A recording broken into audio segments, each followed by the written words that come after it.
ଅଳସୁଆ କାଉ ଏବଂ ପିମ୍ପୁଡ଼ି। ଗୋଟିଏ ସୁନ୍ଦର ଜଙ୍ଗଲ ଥିଲା। ସେହି ସବୁଜ ଜଙ୍ଗଲ ମଝିରେ ଗୋଟିଏ ବିରାଟ ବରଗଛ ଥିଲା। ସେହି ଗଛର ଉପର ଡାଳରେ ଗୋଟିଏ କାଉ ରହୁଥିଲା। କାଉଟି ବହୁତ ଅଳସୁଆ ଥିଲା। ସକାଳେ ସୂର୍ଯ୍ୟ ଉଠିଗଲେ ମଧ୍ୟ ସେ ଡାଳ ଉପରେ ଶୋଇ ରହୁଥିଲା। ଅନ୍ୟ ପକ୍ଷୀମାନେ ଖାଦ୍ୟ ଖୋଜିବାକୁ ବାହାରି ଯାଉଥିଲେ, କିନ୍ତୁ କାଉ କହୁଥିଲା, ଏତେ ପରିଶ୍ରମ କରି କ'ଣ ହେବ? ଭାଗ୍ୟରେ ଯାହା ଥିବ ମିଳିଯିବ। ସେହି ବରଗଛର ମୂଳ ପାଖରେ ଗୋଟିଏ ପିମ୍ପୁଡ଼ି ଦଳ ରହୁଥିଲା। ଛୋଟ ଛୋଟ ପିମ୍ପୁଡ଼ିମାନେ ସକାଳୁ ଲାଇନ ହୋଇ ବାହାରୁଥିଲେ। ସେମାନେ ଚାଉଳ, ଧାନ, ଗହମ, ଶୁଖିଲା ଫଳ ଓ ଅନ୍ୟାନ୍ୟ ଖାଦ୍ୟ ସଂଗ୍ରହ କରି ନିଜ ଘରକୁ ନେଇଯାଉଥିଲେ।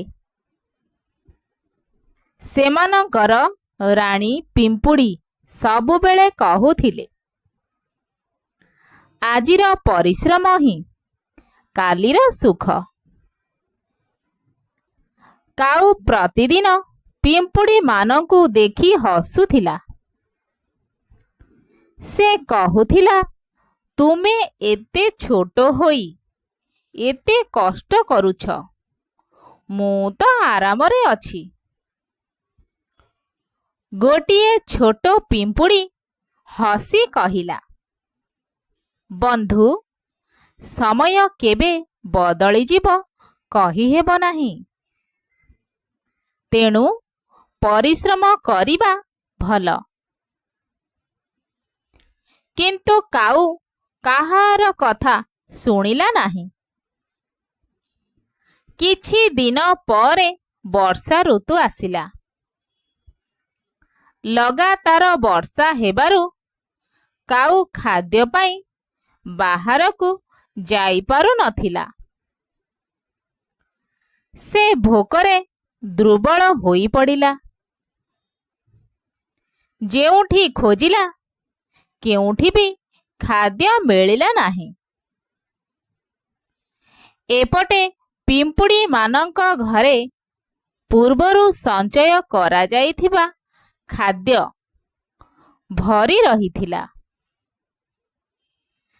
ସେମାନେ ଆରାମରେ ଖାଇ ପିଇ ରହୁଥିଲେ। ଏପଟେ ଭୋକରେ କଷ୍ଟ ପାଉଥିବା କାଉ ଭିଜି ଭିଜି ଡାଳରେ ବସିଥିଲା। ହଠାତ୍ ଜୋର ପବନରେ ତାର ସନ୍ତୁଳନ ଭାଙ୍ଗିଗଲା। ସେ ଡାଳରୁ ଖସି ପାଖରେ ବହୁଥିବା ନଦୀରେ ପଡ଼ିଗଲା। ନଦୀର ସ୍ରୋତ ବହୁତ ତୀବ୍ର ଥିଲା।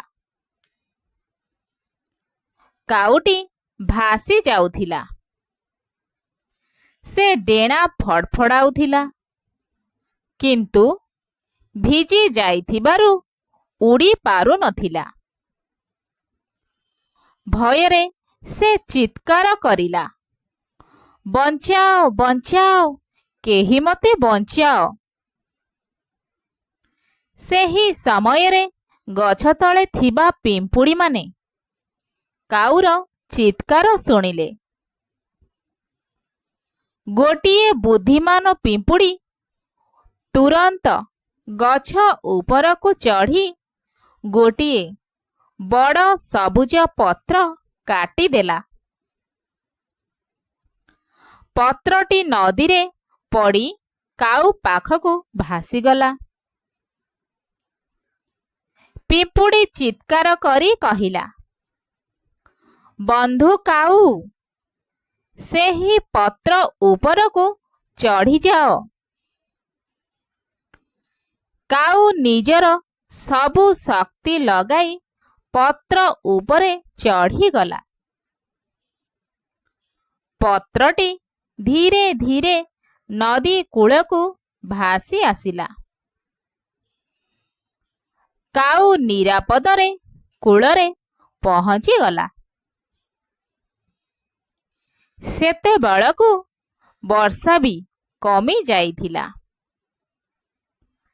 କାଉ ଲଜ୍ଜାରେ ମୁଣ୍ଡ ନୁଆଇ ପିମ୍ପୁଡ଼ିକୁ କହିଲା, ବନ୍ଧୁ, ମୁଁ ସବୁବେଳେ ତୁମ ଉପରକୁ ହସୁଥିଲି, କିନ୍ତୁ ଆଜି ତୁମେ ମୋ ଜୀବନ ବଞ୍ଚାଇଦେଲ।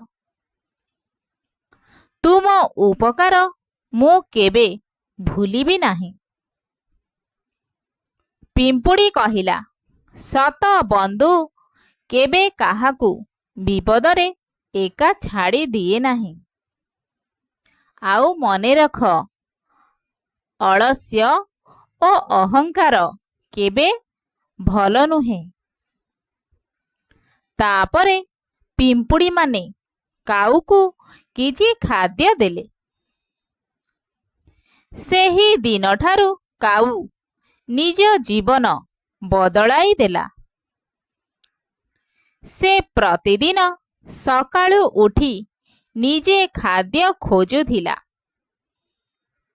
ପରିଶ୍ରମ କରୁଥିଲା ଏବଂ ଯେତେବେଳେ କୌଣସି ପକ୍ଷୀମାନେ ବିପଦରେ ପଡ଼ୁଥିଲେ, ସେ ସାହାଯ୍ୟ କରିବାକୁ ଆଗେଇ ଆସୁଥିଲା। କାଉ ଓ ପିମ୍ପୁଡ଼ି ଜଙ୍ଗଲର ସବୁଠାରୁ ଭଲ ବନ୍ଧୁ ହୋଇଗଲେ ଏବଂ ସମସ୍ତ ପଶୁପକ୍ଷୀ ସେମାନଙ୍କର ବନ୍ଧୁତ୍ୱର ପ୍ରଶଂସା କରୁଥିଲେ। ଆମକୁ ଏହି ଗପଟିରୁ ଏହି ଶିକ୍ଷା ମିଳିଲା ଯେ ଆଳସ୍ୟ ମଣିଷକୁ ଦୁର୍ବଳ କରେ, କିନ୍ତୁ ପରିଶ୍ରମ ଓ ବୁଦ୍ଧିମତ୍ତା ଜୀବନକୁ ସଫଳ କରେ। କାହାକୁ ଛୋଟ ବୋଲି ଅବହେଳା କରିବା ଉଚିତ ନୁହେଁ। ସମୟ ଆସିଲେ ଛୋଟରୁ ଛୋଟ ଜୀବ ମଧ୍ୟ ବଡ଼ ଉପକାର କରିପାରେ। ସତ ବନ୍ଧୁ ସବୁବେଳେ ବିପଦ ସମୟରେ ସାହାଯ୍ୟର ହାତ ବଢ଼ାଇଥାଏ। ଧନ୍ୟବାଦ।